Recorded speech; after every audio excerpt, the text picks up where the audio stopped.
আজ একটি নতুন তথ্যকথা নিয়ে আপনাদের সঙ্গে উপস্থিত হব বলে আশা করে আসছি। আজকে আলোচনা রেখেছি গভীর এবং অগভীর ক্রিয়াশীল, অর্থাৎ মায়াজমের উপরে কি কি ওষুধের গভীরতা বেশি বা কি কি ওষুধের ক্রিয়া নাই, অর্থাৎ যারা মায়াজমের উপরে কোনো কাজই করে না তাদেরকে অগভীর ওষুধ বলা হয় এবং তরুণ রোগে সচরাচর সেটা সবচেয়ে বেশি ব্যবহার করা হয়ে থাকে। আজকে চেষ্টা করব আপনাদের কাছে সেই ওষুধের নামগুলো উপস্থাপনা করতে, যেই ওষুধগুলো আমাদের কি কাজ লাগে এবং কোন সময় ব্যবহার করলে আমাদের সুবিধা হয়, কেন আমরা অগভীর ক্রিয়াশীল ওষুধের উপরে জোর দিয়ে কথা বলার চেষ্টা করছি। তাহলে আগে আসি যে অগভীর ওষুধ কাকে বলা হয়। সচরাচর অগভীর ওষুধ বলবো যেই সকল ওষুধ মায়াজমের উপরে কোনো গভীরতা কাজ করে না বা মায়াজমের উপরে কাজ করে না, নর্মালি তরুণ রোগে কাজ করে এবং দীর্ঘ ক্রিয়াশীল নয়, সহজে ব্যবহার করা যায়, তার কোনো জটিলতা অথবা বৃদ্ধি খুব কমই ঘটে, সেই সুবাদেই আজকের এই আলোচনা। অর্থাৎ তাহলে আমরা বুঝতে পারলাম যেই ওষুধগুলো অ্যাকুইট অথবা গভীর কোনো ক্রিয়াশীল নয়, যার একদিন বা 2 দিন বা 5-10 দিনের ভিতরে তার ক্রিয়া কার্যকলাপ শেষ হয়ে যায় শততম পদ্ধতির মতে। কিন্তু আমাদের 50 পদ্ধতি, কোনো রকমের চিন্তাভাবনা করার কোনো কারণ নাই। ডোজ মাত্রা অনেক সময় ঠিক করা আছে, বেড়ে গেলে কি করবেন তাও বলা আছে। সেই সুবাদেই আজকে অগভীর ওষুধের একটা লিস্ট আপনাদেরকে তুলে ধরার চেষ্টা করব এবং কারণটাও ব্যাখ্যা করব। তাহলে আজকের এই আলোচনায় চলে আসি। সচরাচর বহু ওষুধ আছে, কিন্তু এটির মধ্যে মতদ্বৈধ আছে। কেউ বলেন এটা গভীর, কেউ বলেন অগভীর নয়, অথবা কেউ বলেন এটা দীর্ঘক্রিয়, কেউ বলেন এটা স্বল্পক্রিয়। যাই বলুক না কেন, তাদের এই আলোচনার ভিত্তিতে আজকে 40টা মেডিসিন আমি নাম বলবো যেগুলি অগভীর ওষুধ হিসাবে পরিচিত হোমিওপ্যাথিতে, এবং যাদের কোনো মায়াজমের উপরে কোনো কাজই নাই। এবং সুন্দর অবাক হবেন কি কি ওষুধ সুন্দরভাবে বলা আছে।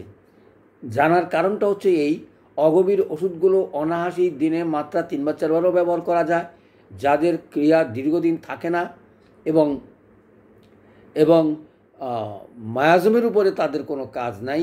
সে কারণেই এই ওষুধগুলো সকলেরই মনে রাখা উচিত। আমি এক এক করে নাম বলছি, পরে আমি কিছুটা ব্যাখ্যা করার চেষ্টা করব। চলে আসি। প্রথমেই যদি বলি অ্যাকোনাইট, আমরা সবাই জানি, অর্থাৎ ঝড়ের গতিতে কোনো রোগ আসে, ঝড়ের গতিতে আবার চলে যায়। প্রত্যেকটা ওষুধেরই এক একটা লক্ষণ আছে, মনে রাখবেন।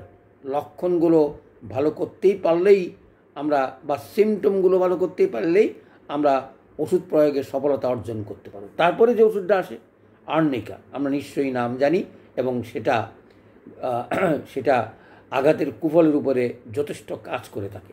এলিয়ান শিপা সর্দি জ্বর কাশিতে হয়ে থাকে। ইথুজা, অ্যালুমেন, anagallis, apocynum, arum triphyllum, bellis perennis, chelidonium, euphrasia, কার্ডোয়াসমেরি, cyclamen, glonoine, gratiola, hamamelis, hypericum, ipecac, natrum phos, কেলিয়ার্স, নাক্স ময়েস্টার, পিক্রিক অ্যাসিড, চিলিয়া, রাস্টক্স, রুডা, রিউম্যাক্স, এস্ট্রোমেনিয়াম, থিওক্রিয়াম, সিম্পটাম, ভেরাট্রাম অ্যালবাম, ব্রায়োনিয়া,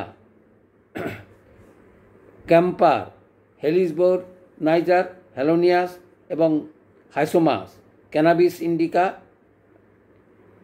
স্টোনসিয়া কার।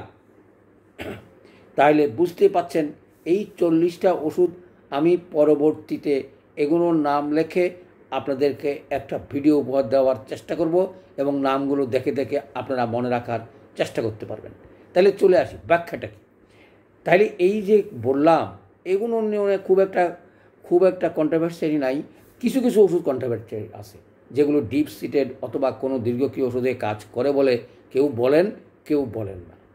আর তারপরও আমি নামগুলো আবার আপনাদেরকে বলছি, অর্থাৎ যেই নামগুলো কন্ট্রোভার্সি, যেমন বেলেডোনা, লিডাম, নাক্স, ইগনিশিয়া, অ্যান্টিমটার, চায়না, এগুলো কোনো কোনো সময় কিছু কিছু মায়াজমের উপরে কাজ আছে, কিছু স্বল্পক্রিয় এবং সুগভীর ওষুধ নয় হিসাবে পরিচিত।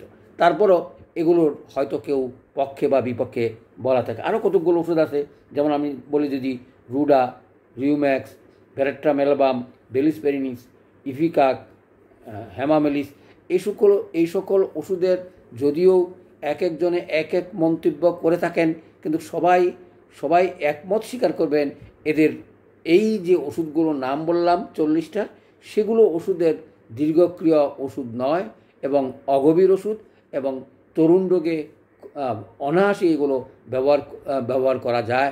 সেই জন্যই আজকের এই আলোচনা। অর্থাৎ তরুণ রোগ পেলেই আমরা বুঝে নেব এই সকল ওষুধ দিয়ে চিকিৎসা করা যায় কিনা। দীর্ঘক্রিয়া ওষুধগুলো যদি আমরা তরুণ রোগে অনেক সময় প্রয়োগ করি, তার কিছুটা যদি ঠিকমতো লক্ষণ নিয়ে প্রয়োগ করা না যায় তাহলে বৃদ্ধি ঘটে এবং অনেক সময় জটিলতার সৃষ্টি হতে পারে। এই সকল জটিলতা থেকে মুক্ত হওয়ার জন্যই এলএম সিস্টেম অফ পদ্ধতি অর্থাৎ 50 শতাংশ পদ্ধতি আমাদের হ্যানিম্যান আমাদেরকে উপহার দিয়ে গেছে। সেই উপহারের ভিত্তিতেই আলোচনা, তোমরাও সেটা প্রয়োগ করার চেষ্টা করবে। তাহলে চলে আসি আজকের এই আলোচনা, অর্থাৎ অগভীর ওষুধের আলোচনা শেষ করলাম। সবাইকে ধন্যবাদ।